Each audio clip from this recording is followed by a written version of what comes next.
Olá, tudo bem? Eu sou Cleiton de Castro, seja muito bem-vindo ao nosso módulo sobre como ler a Bíblia. Eu quero te apresentar uma estrutura da Bíblia Sagrada, mas antes vamos fazer uma retomada de conteúdo? Provavelmente você foi conduzido a uma prova para testar seus conhecimentos acerca do quanto nós falamos até aqui. Então eu quero te convidar a você a retomar esse conteúdo mais uma vez, lembrando que nós vamos aplicá-lo a partir de agora nessa metodologia de como ler a Bíblia. Nós falamos acerca do contexto da aplicação, do que é a Bíblia Sagrada, sua história, sua origem, seu conteúdo, quem a escreveu, tempo, período, como foi escrita, onde foi guardada, traduções, formatações, como é o tipo de linguagem, tipo de escrita. Bem, nós mergulhamos em uma historicidade, sobre uma estrutura, sobre uma contextualização do livro Bíblia Sagrada. Agora eu quero te convidar você a um novo patamar. Quem nunca se viu com dificuldades de leitura bíblica? Você já deve ter começado leituras e não sabe se deve começar por Gênesis, por Êxodo, por Números, se você tem que ler Apocalipse, precisa ler Mateus, vai ler as cartas. E eu preparei um conteúdo específico para você. Sim, preparei uma metodologia de leitura bíblica aplicada ao dia a dia, para que você que é estudioso, você que é ministro, pregador, você que é curioso da Bíblia Sagrada, possa adquirir continuidade, evolução, guardar informação, crescer no conteúdo e de fato conseguir atingir a proeminência e o sucesso de uma boa leitura, construção e vida em Cristo Jesus. Lembrando que a Bíblia Sagrada é a palavra de Deus e através dela nós podemos caminhar, tramitar por inúmeras possibilidades inimagináveis. Para que isso aconteça, é preciso que você entenda de que a Bíblia possui uma estrutura. Sim, marque aí. Papel e caneta devem estar ao seu lado para que você possa se utilizar dela. Papel e caneta devem estar ao seu lado para que você possa se utilizar dela. Por isso, grave aí. Escreva isso. Toda a Bíblia, ou a Bíblia, todo livro tem uma estrutura. E essa estrutura está dentro de uma lógica. Eu quero que você entenda que nós falamos anteriormente de que a Bíblia não está em ordem cronológica, exatamente conforme ela foi escrita e conforme seus escritores. A Bíblia foi colocada dentro de uma ordem estruturada, a fim de que houvesse compreensão. Mas toda a Bíblia tem uma estrutura fonética, frasal, estrutural, uma estrutura crescente de desenvolvimento, aplicativa e conceituada. E a estrutura da Bíblia faz-se exatamente dentro da mesma expressão. Toda a Bíblia está estruturada de duas formas. Para que a leitura possa acontecer, vamos retomar o conteúdo Antigo e Novo Testamento. A Antiga Aliança e a Nova Aliança. A primeira parte do Antigo Testamento, onde conta a história, toda a estrutura do princípio das coisas, do Gênesis, por exemplo, Adão e Eva, está dividida em várias partes. A primeira delas é Lei e Pentateuco, ou Lei e Pentateuco, que é o livro de Gênesis, Êxodo, Levítico, Números e Deuteronômio.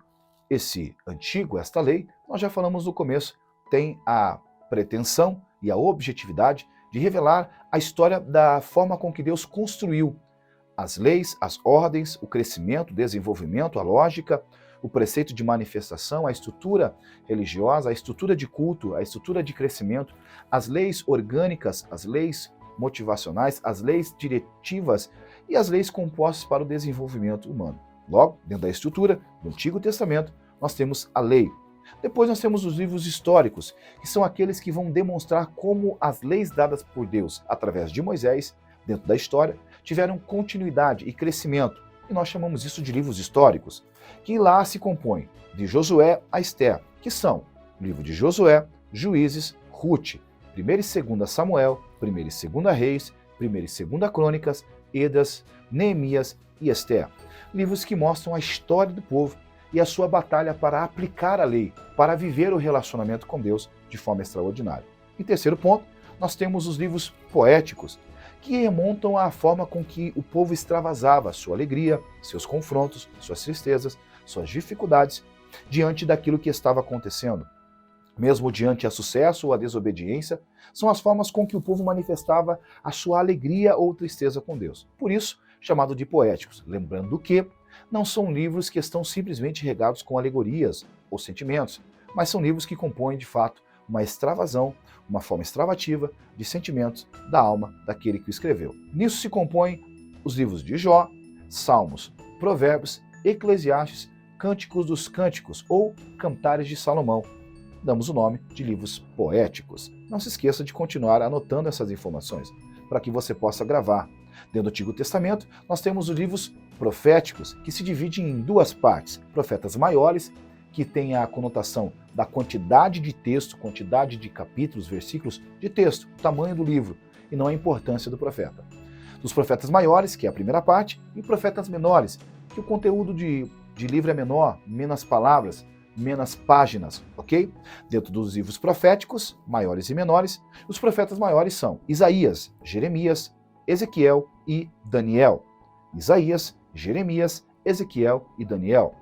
Logo, sequentemente, os profetas menores, que são Oséias, Joel, Amós, Obadias, Jonas, Miqueias, Naum, Abacuque, Sofonias, Ageu, Zacarias e Malaquias, que encerra o bojo do Antigo Testamento.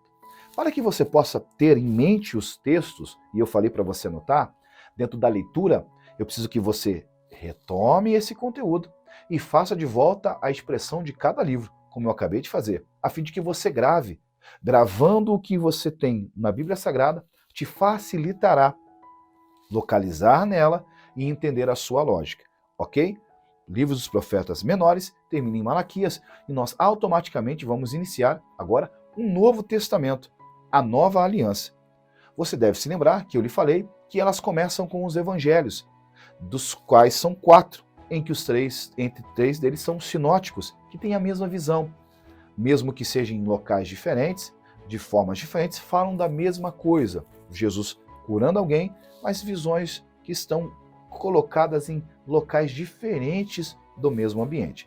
Esse Novo Testamento, que fala acerca de Cristo, começa com os evangelhos: Mateus, Marcos, Lucas e João.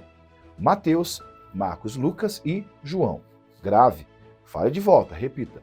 Automaticamente, o Novo Testamento vem com livros históricos, dos quais está Atos dos Apóstolos, que revela a continuidade da obra daqueles que seguiram a Jesus e que, após ele ter sido levado aos céus, continuaram a sua ordem, que é ir de pregar e ir de fazer discípulos. Atos dos Apóstolos revela a forma com que o Espírito Santo levou a igreja a ter crescimento e continuidade.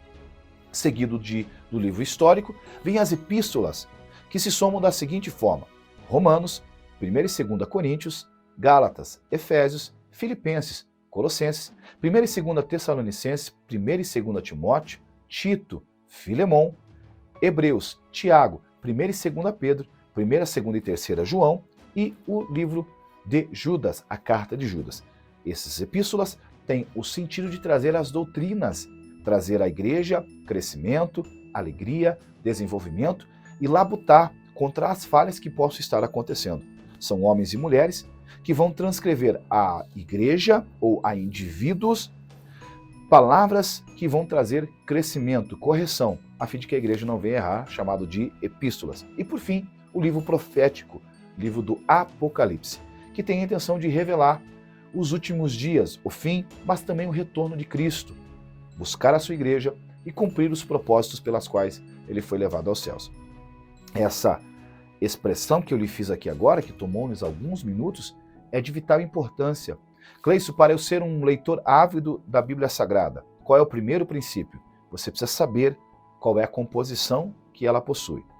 Antigo Testamento, Novo Testamento. Antigo Testamento 39, Novo Testamento 27. Livros, dos quais se dividem das formas com que eu lhe apresentei, históricos, proféticos, realistas, os demais evangelhos, epístolas, profecia, ok? Essa divisão é importante e os seus nomes em ordem, gravar na tua mente.